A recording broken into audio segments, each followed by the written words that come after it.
Hello students, exercise 13.2 चल रहा है हमारा। और अब देखते हैं उसका क्वेश्चन नंबर 7। एक ठोस में ऊंचाई 120 सेंटीमीटर और त्रिज्या 60 सेंटीमीटर वाला एक शंकु सम्मिलित है, जो 60 सेंटीमीटर त्रिज्या वाले एक अर्धगोले पर आरोपित है। इस ठोस को पानी से भरे हुए एक लंबवृत्तीय बेलन में इस प्रकार सीधा डाल दिया जाता है कि यह बेलन की तली को स्पर्श करे। यदि बेलन की त्रिज्या 60 सेंटीमीटर है और ऊंचाई 180 सेंटीमीटर है, तो बेलन में शेष बचे पानी का आयतन ज्ञात करना है। तो तीन चीजें हैं यहां पर, एक तो है शंकु, एक है अर्धगोला और एक है बेलन। तो पहले तीनों के बारे में समझ लेते हैं। सबसे पहले हम बनाते हैं यहां पर एक शंकु। ये रहा हमारे पास शंकु, ठीक है। दूसरा है एक क्या है, अर्धगोला। दूसरा है एक अर्धगोला। अर्धगोला के बारे में कहा है, ये एक अर्धगोला बना दिया। और तीसरा एक बेलन के बारे में बात की गई है। तो पहले हम क्या करते हैं, इन तीनों की त्रिज्या और ऊंचाई देख लेते हैं जो भी इसमें बताया गया है। एक ठोस ऊंचाई 120 सेंटीमीटर त्रिज्या 60 सेंटीमीटर वाला एक शंकु सम्मिलित है। और त्रिज्या हमारे पास कितनी है, ये है हमारे पास त्रिज्या 100 120, ये है 60 सेंटीमीटर की त्रिज्या है। और ये जो हमारे पास अर्धगोला है 60 सेंटीमीटर त्रिज्या वाले एक अर्धगोले पे अध्यारोपित है, ठीक है। इसकी भी त्रिज्या कितनी है, 60 सेंटीमीटर। अब ये जो ठोस है ना, इसकी ऊंचाई दे रखी है हमें, कितनी दे रखी है, 120 सेंटीमीटर। इसकी ऊंचाई कितनी दे रखी है हमें, 120 सेंटीमीटर।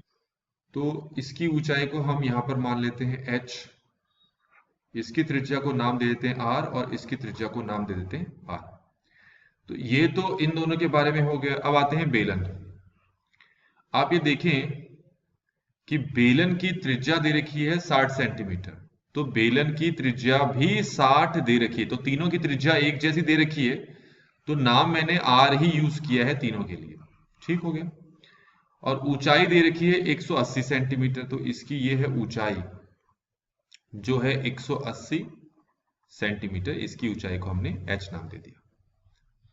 अब क्वेश्चन में आगे क्या कहा है कि ये जो ठोस है जो कि एक शंकु के आकार का है, वो एक अर्धगोले पर आरोपित है।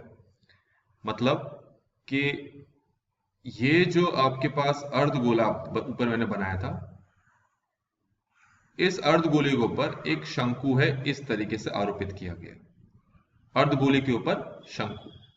तो त्रिज्या दोनों की एक जैसी है और ये ऊंचाई आपको दे रखी है 120 सेंटीमीटर। ये 60 है तो आपको पता है ना, फिर ये भी 60 ही होगा, है ना, क्योंकि ये त्रिज्या है तो अर्धगोले के लिए ये भी त्रिज्या ही होगी। तो जरा एक चीज गौर करें, अगर मैं तुमसे पूछूं कि यहां से लेकर यहां तक की गहराई क्या है, तो यहां से यहां तक तो हो गया 120, ये तो हो गया 120 और ये कितना है 60, तो कुल कितना हो गया 180 सेंटीमीटर। अब ऐसा क्यों कहा, क्योंकि हमारे पास ये जो वस्तु है ना, इस वस्तु को इस बेलन में डाला गया जिसके अंदर पानी है। देखो ये जो ठोस है, ठोस किसको कहा है, जरा ये भी ध्यान दो, ये हमारे पास ठोस, इसको कहा है ठोस। इस ठोस को इस बेलन में डाला गया और इस बेलन में क्या है, पानी। तो इस ठोस को पानी से भरे एक लंबवृत्तीय बेलन में सीधा डाल दिया जाता है और इस तरीके से उसकी तली को स्पर्श करे। तो इसको आप इसके अंदर रखोगे। अब तो उसका डायग्राम फिर अलग से बना के दिखाता हूं मैं आपको। तो पहले तो मैं क्या करता हूं, यही इसी को बना लेता हूं फिर से, ये बना दिया। अब यहां पर क्या है, अब यहां पर इस तरीके से मैं क्या करता हूं, बेलन बना लेता हूं।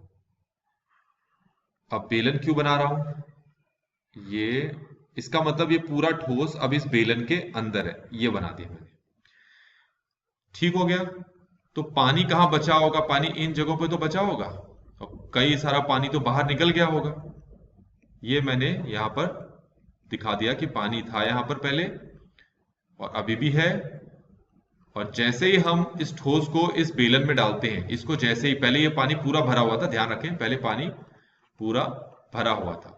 तो सिंपल सी बात है, जब आप इस ठोस को इस बेलन में डालेंगे तो कुछ पानी बाहर गिरेगा, तो इसके अंदर कितना पानी बच गया है वो आपको निकालना है।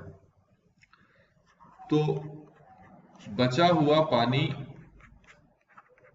का आयतन हमें निकालना है, ठीक है। तो उसके लिए हम क्या करेंगे, जो हमारे पास बेलन है, बेलन का आयतन लिखेंगे, तो बेलन के आयतन का सूत्र होता है पाई आर स्क्वायर एच, ठीक हो गया।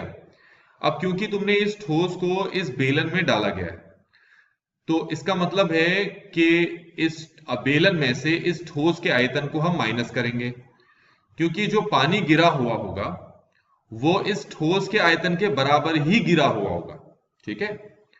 ध्यान रखें फिर से, अगर आप इस बेलन के अंदर इस ठोस को डालते हो तो जितना इस ठोस का आयतन होगा उतना ही पानी यहां से बाहर आ जाएगा। तो हमें क्या करना है, हमें बेलन के आयतन में से माइनस करना है ये जो ठोस है इसके आयतन को।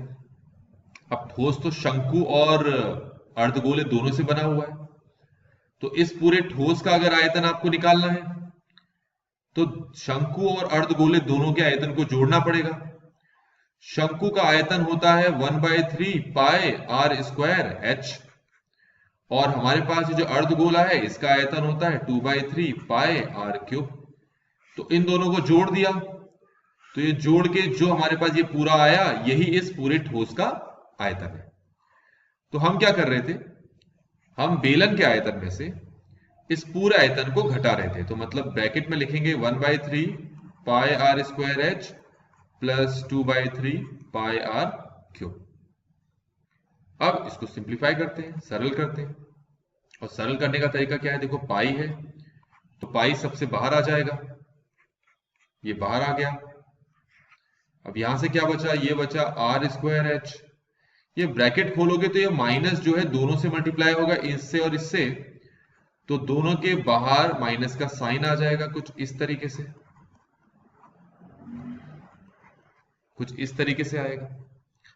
अब हमें जो जो चीज दे रखी है हम वो चीज यहां पर रख लेते हैं। पाई का पाई रखा, जो आर है वो तो हमारे पास है एक नहीं, कितना है आर 60 है, तो ये हो जाएगा 60 का स्क्वायर। एच हमारे पास कितना है 180 माइनस ये है 1/3। आर है हमारे पास 60, ध्यान रखें ये भी आर स्क्वायर है। इसको फिर से बता देता हूं मैं आपको, ठीक है, इसको फिर से यहां से बता देता हूं। वो क्या है कि यहां पर स्मॉल आर रखना पड़ेगा आपको, ठीक है। क्यों रखना पड़ेगा, क्योंकि स्टार्टिंग में बताया था मैंने कि तीनों की त्रिज्या एक जैसी है ना, तो थोड़ा सा आसान रहेगा। तो पाई आपने कॉमन निकाला था, तो साथ ही साथ आर स्क्वायर भी, ये आर क्यूब है, ठीक है, आर स्क्वायर भी इन सब में से बाहर निकाल लो। तो यहां से बचा एच, यहां से बचा 1/3 एच, और यहां से बचा 2/3 आर। अब सारी वैल्यूज रखते हैं। पाई का पाई रखा, आर की जगह 60 रखा, तो 60 का स्क्वायर हो गया। ये एच है 180, ये एच है 120, ये आर है 60। अब क्या करना है, देखें पाई का मान क्या कुछ रखने के लिए कहा है इसमें, नहीं, तो पाई का मान 22/7 ही रख लेते हैं, ठीक है। अभी रुक जाते हैं, पाई को पाई रहने देते हैं, देखते हैं कि क्या आता है। अब ये तो हो गया 180, 3 एकम 3, 30 40 जब, 3 एकम 3 20 जब, तो 180 माइनस 40 माइनस ये भी कितना आया 40, ये समझ में आ गया होगा। पाई का मान हम 3.14 रख लेते हैं क्योंकि ज्यादा आसान होगा हमारे लिए सॉल्व करना। और 60 का स्क्वायर हमारे पास हो जाएगा 3600, तो ये हो जाएगा 180 माइनस 80। तो इसको हम लिख सकते हैं, दशमलव हटाएंगे तो ये हो जाएगा 314/100 गुणा 3600 गुणा इसको हटाएंगे तो ये आएगा 100। इसको इससे काट दिया हमने। अब हम क्या करेंगे, 314 को 3600 से क्या करेंगे, गुणा करेंगे, तो हमारे पास जो आंसर आ जाएगा वो आया 1130400 सेंटीमीटर क्यूब। तो ये क्या आया, ये आ गया उस बेलन के अंदर जो बचा हुआ पानी है उसका आयतन आ गया, और यही हमें फाइंड भी करना था। तो इस तरीके से बच्चों हमने इस क्वेश्चन को यहाँ पर कंप्लीटली सॉल्व कर लिया है। आई होप कि आपको ये सोल्यूशन समझ में आया होगा। Thanks for watching.